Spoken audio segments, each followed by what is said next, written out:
Hello students, आज हम class 12 का चैप्टर नंबर 4 पढ़ेंगे, डेट इज रिटायरमेंट और डेथ ऑफ अ पार्टनर। ये इसका पार्ट 9 है। रिमेनिंग पार्ट के लिंक्स डिस्क्रिप्शन में गिवन है, आप आजा करके देख सकते हैं। प्रीवियस वीडियोस में हमारा टॉपिक चल रहा था एडजस्टमेंट ऑफ कैपिटल अकाउंट, जिसमें हमने अज्यूम किया था कि आपके old partners A, B and C होंगे, रिटायरिंग पार्टनर आपका सी होगा एंड न्यू पार्टनर्स आपके ए एंड बी होंगे। हम जानते हैं adjustment of new partners capital account के टोटल 4 एडजस्टमेंट होते हैं, जिसमें से हम 2 एडजस्टमेंट सीख चुके हैं। पहला एडजस्टमेंट था टोटल कैपिटल के बारे में। अगर आपको फर्स्ट एडजस्टमेंट सीखना है तो इस चैप्टर का पार्ट नंबर 7 देख सकते हैं।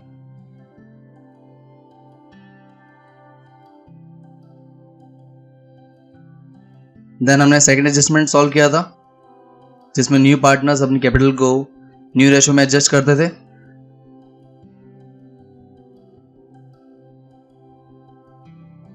अगर आपको ये एडजस्टमेंट सीखना है तो इस चैप्टर का पार्ट नंबर 8 देख सकते हैं।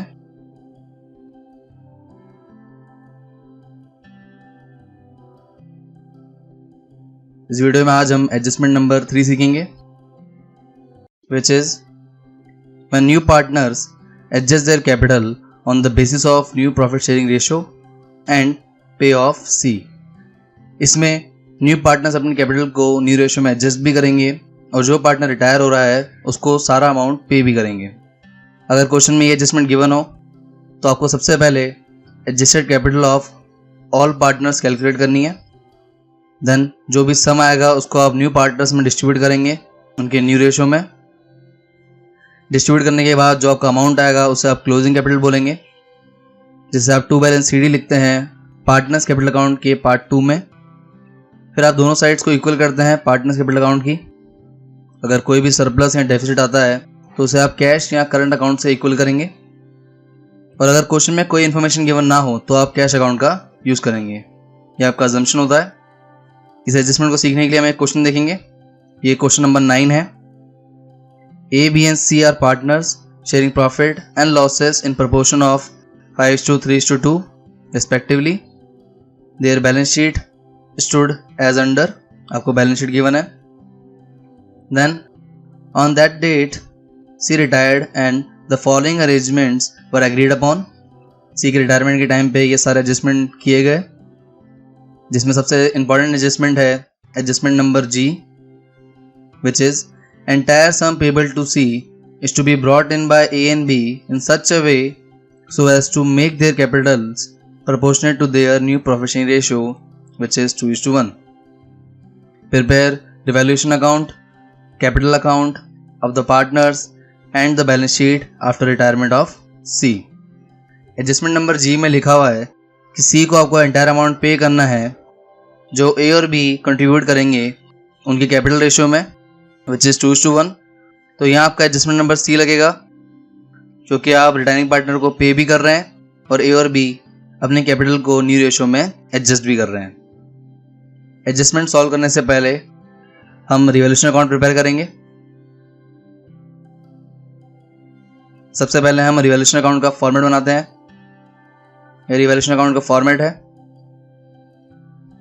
सबसे पहले एडजस्टमेंट नंबर B, जब मशीनरी और पेटेंट्स का एडजस्टमेंट दे रखा है, इसको सॉल्व करने पर आपका अमाउंट डेबिट साइड में आएगा। देन एडजस्टमेंट नंबर C, जिसका इफेक्ट आपका क्रेडिट साइड में आएगा। Then adjustment number D, unclaim liability, ये आपका क्रेडिट साइड में आएगा। Then adjustment number E, prepaid insurance, ये आपका क्रेडिट साइड में आएगा। Then adjustment number F, investment, ये आपका डेबिट साइड में आएगा। सारे एडजस्टमेंट करने के बाद आपका क्रेडिट साइड में लॉस आएगा 20,000 का, जिससे आप ओल्ड पार्टनर ओल्ड रेशियो में डिस्ट्रीब्यूट कर देंगे और यहाँ का रिवैल्यूएशन अकाउंट कंप्लीट होता है। देन आप प्रिपेयर करेंगे capital account of the partners. सबसे पहले हम पार्टनर्स कैपिटल अकाउंट का फॉर्मेट बनाएंगे। यहाँ आपके 3 पार्टनर्स हैं A, B and C, और C यहाँ पर रिटायरिंग पार्टनर है। सबसे पहले हम ओपनिंग कैपिटल लिखेंगे बाय बैलेंस BD, जो आपको बैलेंस शीट में गिवन है A, B and C की। कैपिटल लिखने के बाद आप ओल्ड गुडविल को रिटर्न ऑफ करेंगे जो आपको एसेट साइड में गिवन थी। ये डेबिट साइड में आएगा 2 गुडविल, अमाउंट आएगा 12,000, 7,200 and 4,800। Then adjustment number F में लिखा हुआ है कि इन्वेस्टमेंट आपने रिवैल्यू की है 16,000 पे जो सी लेके जा रहा है, तो उसको डेबिट साइड में लिखेंगे टू इन्वेस्टमेंट और अमाउंट आएगा सी के कॉलम में 16,000। देन आप रिवैल्यूएशन का लॉस ट्रांसफर करेंगे जो डेबिट साइड में आएगा टू रिवैल्यूएशन अकाउंट। अमाउंट है ए का 10,000, बी का 6,000 और सी का 4,000। देन आप एडजस्टमेंट नंबर ए को सॉल्व करेंगे गुडविल। गुडविल का ट्रीटमेंट हम पार्ट नंबर 2 में सीख चुके हैं। अगर आपको गुडविल का ट्रीटमेंट सीखना है तो इस चैप्टर का पार्ट नंबर 2 आप देख सकते हैं। यहाँ मैं डायरेक्ट सोल्यूशन लिखूंगा। आप क्रेडिट साइड में लिखेंगे बाय एज कैपिटल, अमाउंट आएगा सी के कॉलम में 9,000 एंड बाय बीज कैपिटल अमाउंट आएगा सी के कॉलम में 1,800। देन आप अकॉर्डिंग टू सी पोस्टिंग करेंगे। आप डेबिट साइड में लिखेंगे टू सीज कैपिटल और अमाउंट आएगा ए एंड बी के कॉलम में। देन सारे एडजस्टमेंट करने के बाद आप क्लोजिंग बैलेंस निकालेंगे। आप क्रेडिट साइड का टोटल करेंगे। क्रेडिट में से डेबिट को लेस करने के बाद आपका बैलेंसिंग फिगर में अमाउंट आएगा जिसे आप टू बैलेंस सी डी लिखेंगे। ध्यान रहे एडजस्टमेंट नंबर सी में आप सभी पार्टनर्स का क्लोजिंग बैलेंस निकालते हैं which is to balance C D. A का अमाउंट आएगा 1,09,000, बी का अमाउंट आएगा 75,000 एंड सी का अमाउंट आएगा 62,000।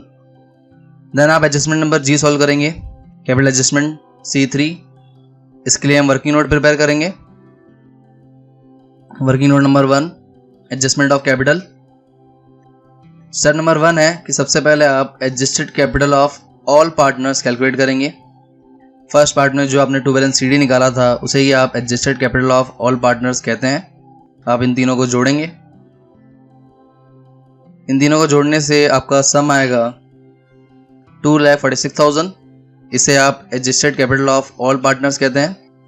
देन इस अमाउंट को आप डिस्ट्रीब्यूट करेंगे which is step number 2, distribution of adjusted capital in new partners in new ratio. Question में आपको न्यू रेशो गिवन है 2:1।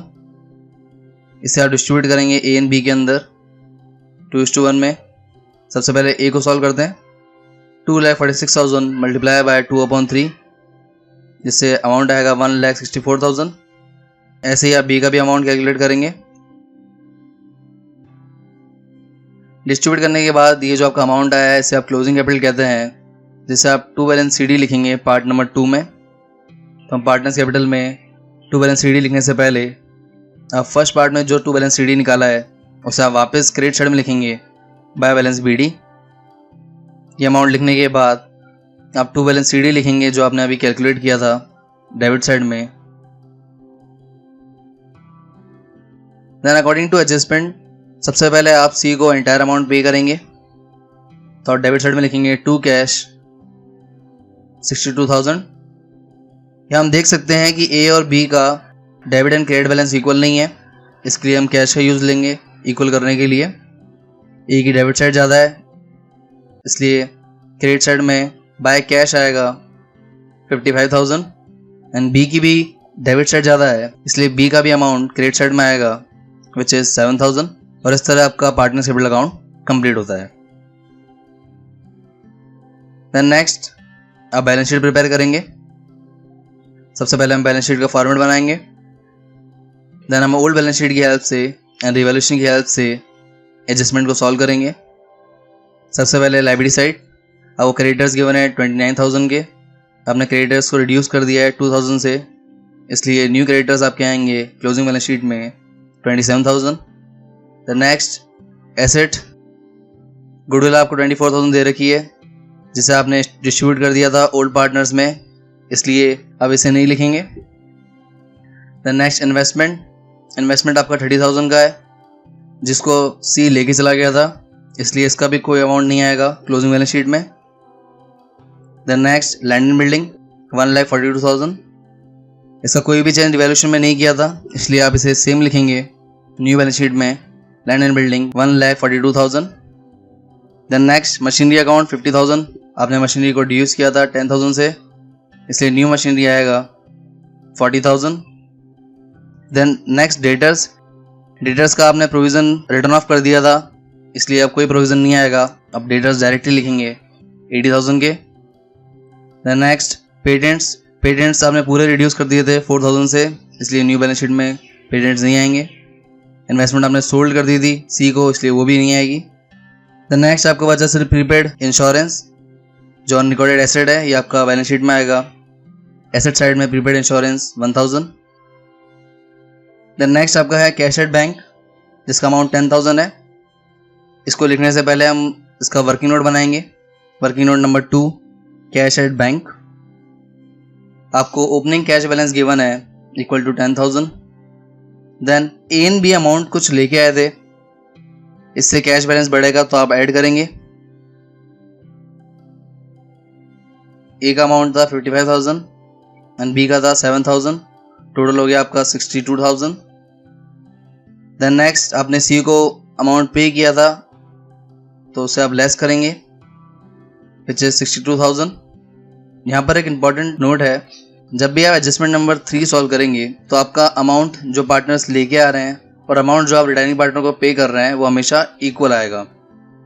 तो इसे सॉल्व करने पर आपका क्लोजिंग कैश बैलेंस आएगा 10,000। देन आपका रिमेनिंग रहेगा कैपिटल आप वो लिखेंगे जो आपने न्यू कैलकुलेट की थी टू बैलेंस सी डी। ए की कैपिटल है 1,64,000 एंड बी की है 82,000। देन आप दोनों साइड को इक्वल करेंगे, यहाँ आपकी दोनों साइड बराबर हैं, इसका मतलब आपका क्वेश्चन बिल्कुल सही है और यहाँ आपका क्वेश्चन कंप्लीट होता है।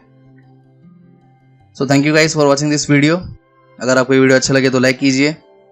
For more videos subscribe my channel success heat. आप हमें फॉलो कर सकते हैं फेसबुक एंड ट्विटर पर for question, queries and updates के लिए, and click on bell icon for daily updates. Thank you.